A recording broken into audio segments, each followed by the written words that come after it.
Ayun na po mga kabarangay, Lakers. 1 minute na lang po natitira. 1:30, 1:06. Lakers po ang lamang. 24 points po. Yan po. Tingnan lang natin. Nag-foul pa. Yan po. Tapos na po mga kabarangay, Lakers. Final result na po. 134-110.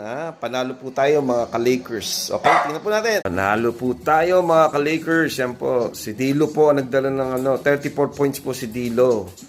Yan po. Si Lebron, syempre si AD, usual. Silang dalawa. Silang dalawa naman ang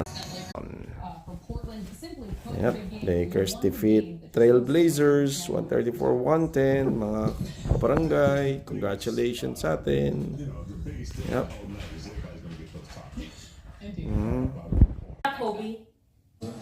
Yan na po.